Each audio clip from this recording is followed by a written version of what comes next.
One thing I've noticed over the years is that a lot of early career filmmakers think they're ready to take on professional shoots until they're thrown into an unfamiliar location with minimal prep time. Suddenly all those basics they were sure they had dialed in go out the window, and then they're just struggling to get the results they want while the client watches. Because yeah, you might be able to nail it in your bedroom, but when the pressure's on and there's money on the table, things feel completely different. And the ability to perform well under that kind of pressure is what makes pros worth their day rate. So today we're testing exactly that. We're giving a young filmmaker one shot to set up a professional quality interview under a tight deadline to see if he's really ready for paid gigs. If he nails it, amazing. If he cracks, you'll see exactly why it's so hard to make that jump from amateur to pro, and then you'll have a better idea of what you need to work on to be ready for your next assignment.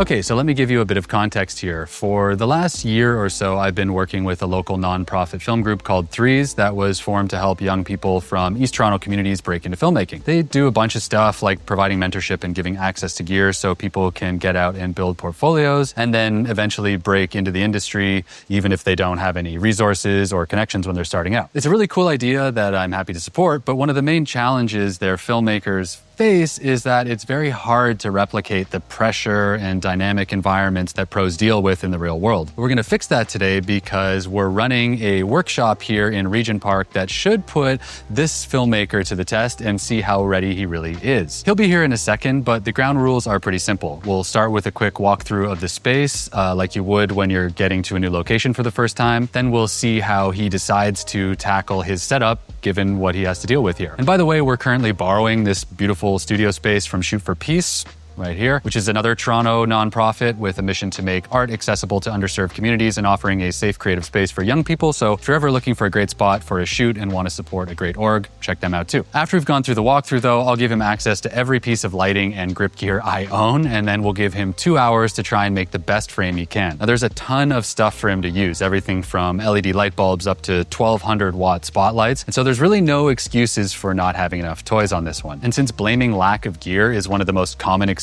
I hear people give as to why they're not producing work, I made sure to bring extra. Now to make it fair, I'm gonna act as his camera assistant and I'm gonna help him set up the gear because it's mine at the end of the day, but I won't say anything about the creative choices he's making or give him any suggestions on what to use. Then when he's done, we'll break down his frame, walk him through what went well, what could be improved, and from there, give him some easy tips and tricks to get better results on a tight timeline. Okay, so we're here with Emmanuel from Threes. You might have seen Emmanuel falling asleep on my YouTube channel several times. Emmanuel, you know Maheraz. It was your suggestion that we bring him in. This workshop idea sort of came from you. So he's shooting a lot on his own and he's close to being ready to make that jump, but he hasn't quite got there yet, right? What do you think about all this equipment? Is this gonna help him? Is this gonna be overwhelming for him? I think it's gonna be overwhelming for him. He's gonna try to play along the line like, oh, I'm good. Yeah. You know, because he's that type of guy. Yeah. You know what I mean? But you'll be able to tell. It's a lot. Yeah. Well, it's a lot for anybody. It took us 2 cars to get over here, and it's like, I'm not going to say anything about creative choices. I'm just an AC. You, as part of the program, you can feel free to kind of help guide him, but it's not a test, right? We just want to see what he does and then give him some feedback afterwards. So we've got this entire space to use. He can do anything he wants. Anything. How do you think it's going to go? He just causes a lot of pressure, you know what I mean? He's been doing a lot of research. Luke, obviously, you know, and he's like, the videos. Yeah, like, oh my God, he does it way better than I am. He panics in that type of like. No, I hope so. That'd be terrible. It'd be bad for me after 15 years in the industry if he just crushed me. Yeah. Cool. All right. Looking forward to it. Yeah, man. He's almost here. Should we let him in? Yeah. Cool. Yes. What's up, man? How you doing? Welcome. Come on in. Okay, so we're here with Maheraz and we're gonna get going in a minute. Emmanuel told us that you learned about film through the Threes program and that you've been like out shooting like crazy and practicing and getting better, right? Is that? Yeah. But you're not quite, like you haven't broken that barrier to like professional jobs and stuff. Is that right? Yeah. What would you like to do with film? Honestly, make a name for myself and make a brand. Honestly, right? I'm hoping to start up a YouTube channel one day, and I feel like this is a great start to get my name out there. We're gonna treat this like you're on an assignment to shoot a natural corporate talking head interview. Okay. So I sent you a photo, which you had a chance to look at. I'll put it up on the screen somewhere.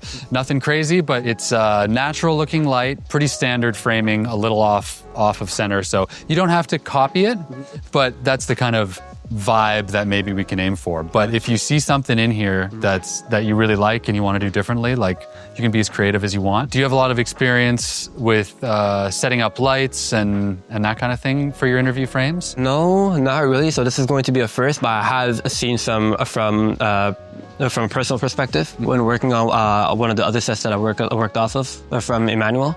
So honestly, this is going to be a new experience for me, and I'm proud to be here. So should we take a quick walk through the space, and then you can get an idea of where you want to shoot? Yeah, let's do it. Yeah? All right. Follow you. Any first thoughts? Like just walking through, it's a big industrial loft space. Honestly, when you send me that reference photo, right, I was like, okay, I could think of one of two things, right? Now, I could either think of like a more home cozy vibe, or I could think more of a plain classic but more simpler vibe. That's what I'm like going for. So I'm more going for like the homey vibe. I'm thinking like over there, right, in that corner right there, or I'm thinking like more of a simpler vibe. I'm thinking of putting it over here somewhere. What are you thinking about angles, or do you have an idea right now where you want to put the camera, or not yet? Yeah, I have an idea. I'm thinking if we're gonna do it on that side, we're gonna put it more in a corner, right? On this side, I'm not too sure though. So it's really, you're liking this corner and you're liking up front. Do you want to go up here and tell me what you see? Yeah. All right, what are you seeing up here? I'm thinking somewhere in this space right here, in this corner. Honestly, it's giving more like a home cozy vibe. Home cozy vibe, okay. We can move the couches and put them back after. You got total freedom here. Where are you thinking you're gonna put your interview subject? Where are you gonna set the chair, and where are you gonna put the camera, do you think? So I'm thinking that if we're gonna be shooting in this space right here, we could either go with a shot facing this way, like something like this right here. Okay. Right? Or if we can, we could also do another. Hold on, I'm gonna stop you. Yeah. Did you just frame with vertical? you bad man. Wow, the future is now. The framing is switched to vertical. Oh no, oh, I'm old. All right, let's keep going. We could do something this way, or if we can, we could either shoot this angle right here. Okay, cool. Well, all of those could work. We brought two cameras for you to pick from, depending on what you're more comfortable with. This is an FX3, which I think you've used before, right? And the FX9, which is a bit bigger, but it's totally up to you. Which one would you? Honestly, I might work with the FX3 since it's a little bit more simpler, and I'm very used to the camera setup. For lenses, these are really cool. These are the brand new DZO Vespid primes. Okay. These are the Mark II version. So you have everything from 18 up to 105 here. In terms of lighting, you have tons and tons of stuff. You have, this is a 600C, so that's very bright. This is a 1000C. This is this is 1200 watts, if that means anything to you. That's really, really, really bright. But then you've got, these are 2-foot tube lights. Okay. I don't know if you've seen these. I've seen 100%. Yeah. So you got 4 of these if you need them. Okay. They're magnetic. You've got, these are Aperture MC Pros. You got 8 of these if you want them. So these are great for putting light into small spaces or, And then if you need them, you have 8 of these light bulbs that you can use. Like if you wanted to put a lamp in the frame, but you didn't like the color of the light bulb, you could replace it with these. Gotcha. You also have smaller lights. So this is a 300. And then you've got 3 sort of smaller lights about this size. Over here you have diffusion. So you've got soft boxes, small ones, big ones, all sorts of things for softening light. Gotcha. And then lots of grip gear. So you've got pretty much every type of light. Any questions about this stuff? Anything that's jumping out at you? No, not really. Everything is more straightforward in my opinion. Okay, so we're gonna start the 2-hour timer now. There's 2 hours on the clock. And good luck, man. Afterwards, we'll go through it and see what we can tweak. Yeah. Cool. Adele, I want you to sit over there. Where you see that chair right there? I want you to sit right there for a quick second. The wheel one?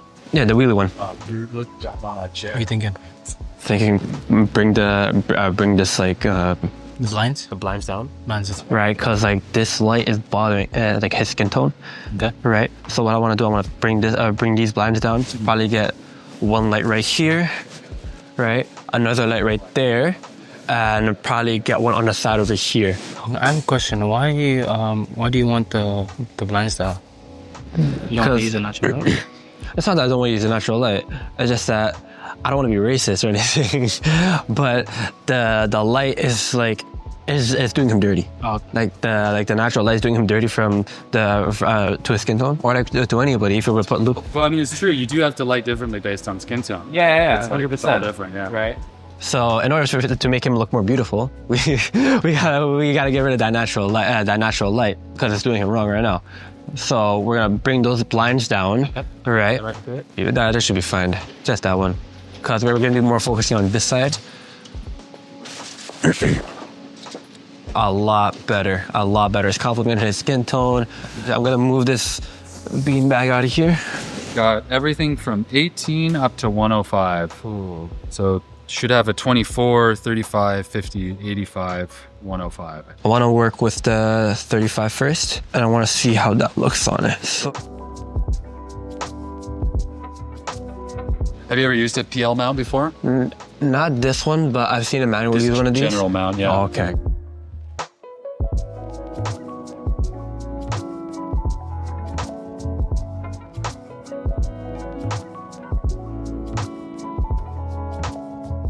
How's it going? You decided to turn off the lights and get a bit more control? Yeah. So what I wanted to do is I wanted to turn off all the lights. Yeah. Right, and I wanted to see how this light would react with. Cool. Right. So how's the vision shaping up? What are you shaping good. thinking? Since we're gonna be going with a more comfy, cozy vibe, I'm thinking him sitting down, relaxing, him answering questions, right? Yeah. And coming from this angle over here, I think this will be like a really good angle as well. You've only used 20 minutes. You got an hour and 40 left.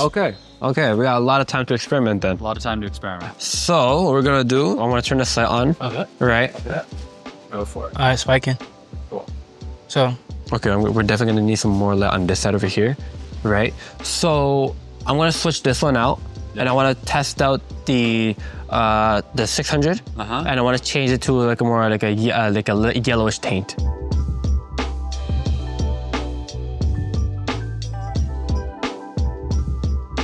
We're gonna move this. We're gonna bring it over here, right here. This will fit on there, right? yeah. That's smallish. There you go. So here, we got the light for you. I don't know if you want the red, but you can change it to anything you want. Now I'm gonna put another light right here, Okay. and it's shooting on the top of that over there. Would you want the light the same color, or would you want it daylight, or what would you want the light to be like? What are you thinking? See, I know this is the worst part. I know exactly what he's dealing with. You're panicking and trying to think it through, and then you've got crew coming up and asking you what to do all the time, and it drives you. If you're not used to it, it's horrible. So I feel his pain as he runs around frantically. Okay, now what we're gonna do is, honestly, Emmanuel, like, be my guest. This is great, but I also want to have like a little bit of this over here, but it's just like going all over. But that's really good though. Are you trying to look for like a supplement? I wanna put like a white light right there, shooting up top. Okay. Right? So daylight, right? Daylight kinda. Daylight off the roof. Okay, we got one more gigantic light left. Well, right now we have tungsten, and since tungsten is like, it's complementing his skin tone, right? But you see on this side how it's like a little bit more darker than usual. I don't like that, right? And I want it to be like a little bit more bright. And since this kind of like sit down talk that we're gonna be having where he's gonna be answering questions, I want him to also like feel comfortable. Like him answering questions and toward the audience himself, right? So what I want to do, I want to take this white light, not shine it right directly at him, but shine it more towards the top so that the top is bouncing off of him. Like bouncing off the ceiling, hitting towards him. How does it feel being an AC? It's kind of nice not to have the responsibility, because when you're actually working, you're just panicking in your head. I was saying this to Hank, and then everyone's coming up and going, what should I do? What should I do now? And you're like, I don't know what to do. I just want to hide in this corner and figure it out. But you can't do that. So you just, I'm having a great time not making any decisions. That ballast is enormous. It looks like a car battery. And I want to be able to like point it toward that corner of the ceiling right there. Gotcha. Right. You want me to point it up there? Right, you see that corner right there? Yeah. It's in the wall, the white wall? Yeah. Right there. Is it doing you justice? It's doing justice. One thing I'll throw in there is if you look at the reference photo, the only thing I'd throw you as a tip is if you're doing an interview, can you see his face talking? Would you think of maybe going tighter? We're gonna go in tighter. You can also move him. Just throwing some ideas in there, and I'm gonna back How away. much time do we have, by the way? You got an hour and 10 minutes. An hour and 10, okay, we got time. So, where do you feel comfortable? That's the real question. Like when you're sitting on that stool, like from which height do you feel comfortable? So would you want me to move the tripod up? Move the tripod up a little bit. That is cool. That's actually cool. All right, so we're at the halfway point now. I'm gonna speak quietly so he can't hear me. He's doing great. I think he's gripped a little bit by that shoot day panic where he's sort of running around. He's got so many ideas in his head and he can't quite figure out how to articulate what he wants. And there's tons of gear and there's a lot of pressure because he's being filmed. So a lot of empathy for him, but he's really going ahead and doing his best. I think there's some definite learning lessons that I can give him right off the bat that are gonna help a lot. Making a couple beginner mistakes that I think we could fix really quickly and really elevate this work to the next level. But he's taking chances, he's experimenting with new things, and he's kind of learning as he goes. So it's great. Okay, so we are at the halfway point. How are you feeling with where you're at and what needs to happen still? I'm feeling great. I'm Yeah? feeling great, honestly. Right? There still is a couple of things I do want to do. One thing that I do have a problem with that right here is really good, like lighting wise, but it's just this part is throwing me off. That's the one problem that I have. This space right here is like, it's beautiful, it's great. It's motivating. You like him? Okay. Like the light and this side as well is great because like you have like everything showing here. But I feel like this is like, I don't know. The back wall. Not the back wall, but one, there's not enough light, and two, I feel like there's not enough in there. Well, you've got a ton of small lights over here. Okay. You've got tubes, you've got more stuff if you want to add lights. I might flip the side. Yeah. All right.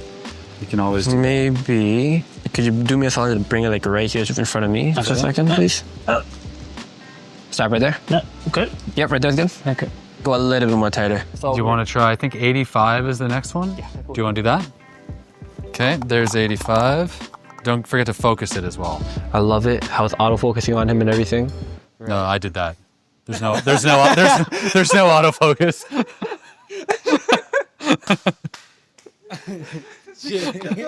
Also, one quick tip. Yeah. Always good to level the tripod first. So right now you got to get that Right there. right in the middle. There you go. What do you think? All right, what's going on in your head? What are you seeing? You've moved into an 85 mil. Are you liking the tighter shot? I'm liking the tighter shot. Okay. Right. It's more compact, but it's giving. Yeah. Right. The one thing that's my problem is the lighting. That's my only issue. Right. Right. The grid on this is perfectly fine. It's aiming like somewhere off the side. Mm-hmm. Okay.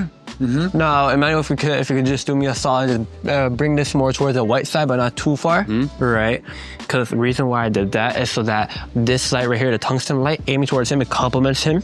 Right. I might bring the contrast down from this a little bit, right? But reason why I had this more toward the whitish is so that it can I don't want to say complement, but it attracts the background as well. Okay. In a sense. Cool. Right. So what I'm gonna do is I want to bring this contrast down a little bit. Hit him with 100, see what it looks like. There we go. I think that's what we want. It is a good tip though, when you're not sure what to do, go way too much and then bring it back so that you can see what you don't like. Otherwise, it sometimes gets hard to know what you're looking at. You've got 40 minutes if you want it. Or you can call it done if you feel really good. I'm gonna switch out the lens to like a more further lens to probably like not like a 10, but more like a 15 if you have. You want to go really wide? Well, I want to go wider, a little bit wider, based off of the reference. I also want to like experiment since we have like 40 minutes left, like you said. Yeah. Right. So I want to see what the pros and cons are going to be with what I have right now. All right, there's your 18. Okay. A little different. That's new. That's new. That's different. That's really new. Is that the direction you want it to go? Or is it too much? It was a little bit too much. It's a little bit too much. So we might go with a 30. 35? There's a 35. Emmanuel, You do me a solid, just bring up that blind for me, please. Bring up the blind. Yeah. Okay.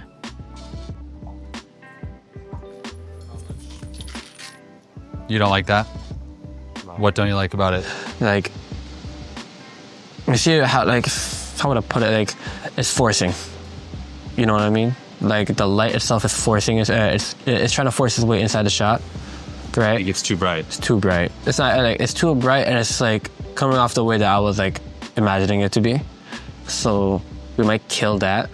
What if you use a negative fill too? You've got 37 minutes. Okay.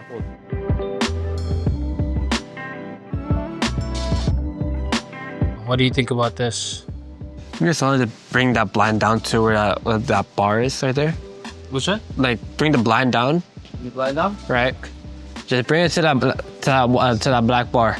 All right, so we're almost out of time. He's just making some sort of frantic last-minute changes to his frame. It's looking pretty good. He went through a whole bunch of iterations. I think maybe a little overwhelmed with the gear, but he made some progress, and he really went all in on his vision, and he experimented and tried and hopefully learned. So it was great. I just want to give him a few fundamental concepts that he can use that will really elevate all of his work after this. So not a ton. We're not going to like completely reset up everything because you've already watched a bunch of interviews set up already. But I think with 3 or 4 foundational principles, it's going to really make a big difference in all the rest of his work. So we'll let him finish up what he's doing, and then I'll weigh in and hopefully help him out a bit. You bring this tad bit more down the blind, please. Good? Is it good? Huh? If I can bring up the zoom, the brightness. You good. Boom. I think that's it. All right. That looks great. All right. Final frame? Final frame, yeah. All right. Fantastic. Otto, look at me.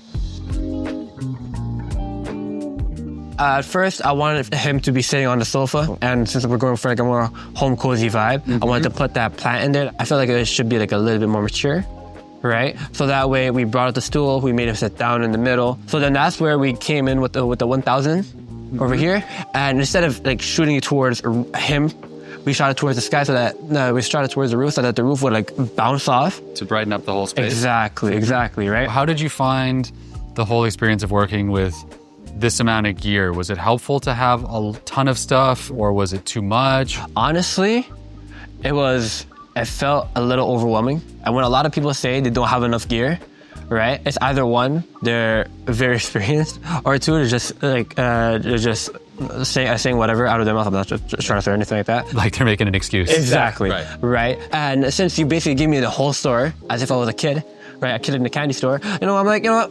We're gonna improvise. Obviously, we didn't use the lights. There's a lot of things we didn't use the light bulb. Yeah, you don't need to use it all. That's okay. We don't need to use everything, right? We just need to use things that work with the vision. There's a few tweaks you can make that I think will like make a lot of difference without a lot more effort. But what do you think just from this attempt? What are you going to take away with you? Besides experience,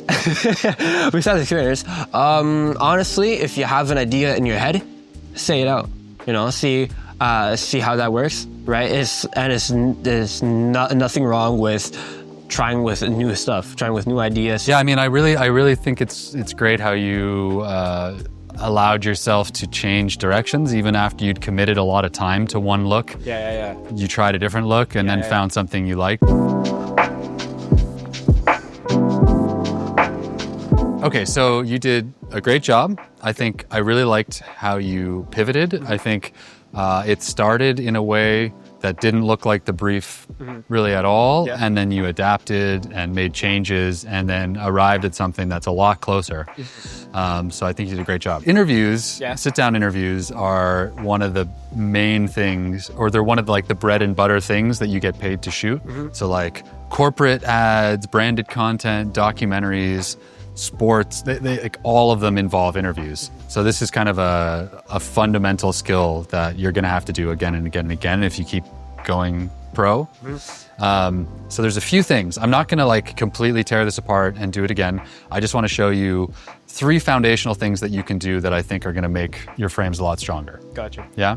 So the very first thing I would say is depth is often really nice. Like one of your goals as a cinematographer is to make this 2D thing look 3D. So the first thing I would probably do is bring him way far away from the wall. So keep coming towards me. Keep coming. Okay, now move the chair this way. The light obviously sucks now because it's not looking at him. But do you see how much more separation there is between him and that background? Yeah. It's like he's a lot more defined. I think, so when you look for your next interview frames, try not to keep people so tight to the wall. Okay. Bring them away from the wall so that you have more background. Okay. And if you're in a really small room, shoot into the corner because it'll always be the deepest part of the room. The other thing I think is that Otto was maybe a little bit small in your frame because the point of an interview, you really want to look at the person's face and see them talking. So depth and maybe filling the frame just a little bit more with the person. But that's a small change. Does that make sense? Yeah. If you went really far back against that wall, this whole background would be very soft and you probably wouldn't be able to see or read anything. So you can find that balance between how much of the background do you want to see, but yeah. Got you. Aim for depth. Got you. I really like that you opened the shades. I think that was the right idea. Before it was looking a little bit unnatural, but this is a much more natural look, so I think that was the right call. Have you ever heard the concept of motivated lighting? Somewhat. Okay, so motivated lighting means that the human brain wants to understand the source of a light. It wants to know where that light's coming from. So when you use a fake film light, you want it to look like it's coming from somewhere real. Now what you did is you had him next to the window, but then you had the light on this side of his face. It doesn't really make sense that there's a light shining this way when the window's over here.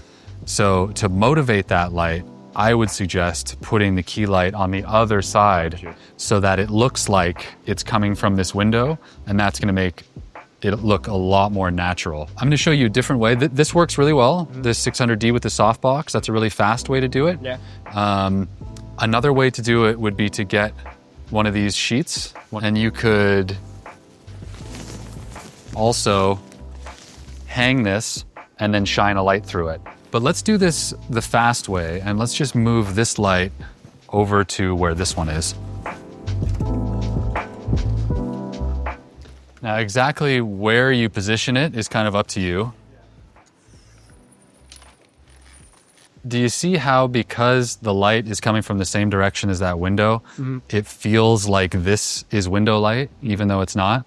Now, if the key light at 5500, which is about the same color as the sun, that looks like this whole wall is windows and he's being lit up. Don't overlight. Like you never want it to look like there's a light there pointing at someone's face. Okay. So I like to experiment while going all the way down to 0. That's not good. All the way up, that's way too much. And then slowly walk it down until it's there, but not, hopefully doesn't look like a light. So, but I won't fiddle with this too much. But does that make sense? Yeah. So just really simple change, right? Now it's all motivated.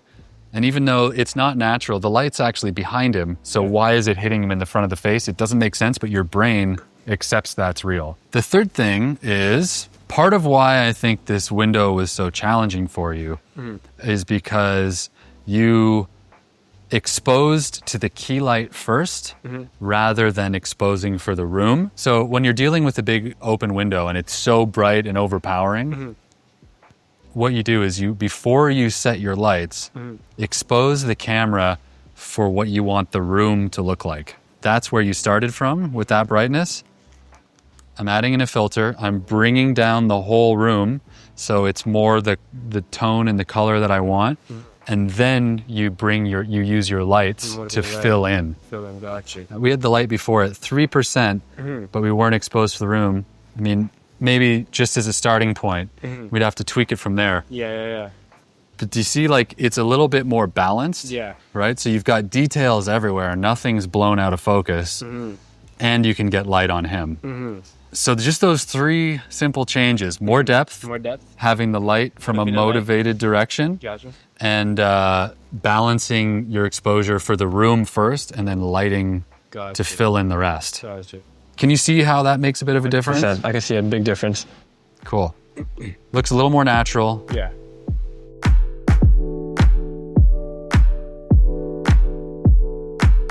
Next, we're gonna see what happens if we use a much softer source, because we have such big lights, we can really push this a lot more. So just for your own knowledge, I think it'd be interesting to see. All you need is a sheet of this diffusion. This is my current favorite one. It's called Magic Cloth, but there's also, you know, these silk ones.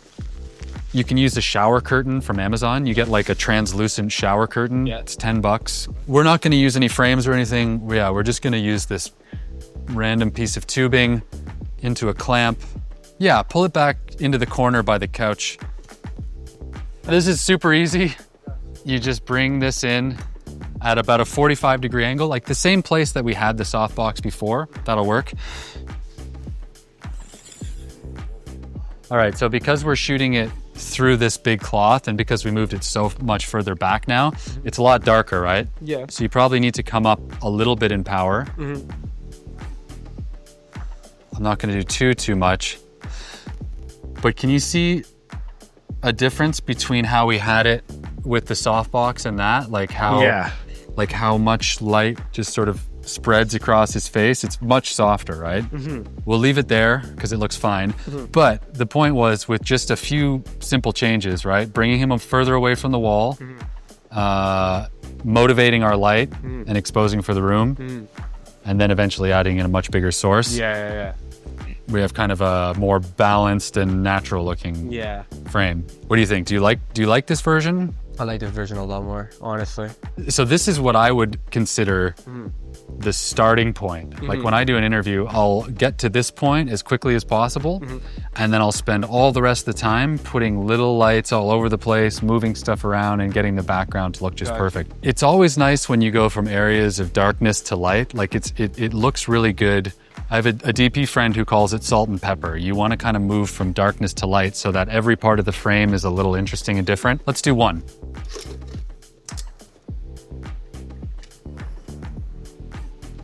Okay. Come out about, watch your eyes. Oh, okay. So then you can use attachments. Like this is one way to do it. There's lots and lots of ways to do it. This is a way. And these are actually fairly affordable lights. These are pretty cheap. Okay. So what I'm doing is looking for something that'll just break up that pattern a little bit. So now, I don't know, maybe something like that. Like to my eye, that looks like there's light coming in through this window and lighting up the background, right? But it's just adding like a little bit visual interest. But well, we already did the hard work of setting everything up, but ought to look over here for a sec. Yeah, so those were just a couple like really kind of simple corrections, and I think it changed quite a bit about the way the whole thing looked. It did, yeah. Is that helpful? 100%, because I have something coming up sometime in August, right? For an interview with I want to say a celebrity, but more of a well-known person. Yeah. Right, sometime in the late August. So this is honestly a very good experience. There you go. Now you can replicate it. Cool, man. Well done. Thanks for stepping up. Well done. I hope that was helpful. Okay, so that was super fun. We're gonna wrap that one out, but thank you so much to Maheraz and Threes and Emmanuel and Adil for sitting in. Thank you to Shoot for Peace as well for letting us shoot in this amazing space. They're near Regent Park in Toronto, so if you're looking for a great spot or if you just want to meet people who are doing cool stuff with photo and video and creativity in general, look them up. Super cool. Thanks everyone, and yeah, good job. See ya.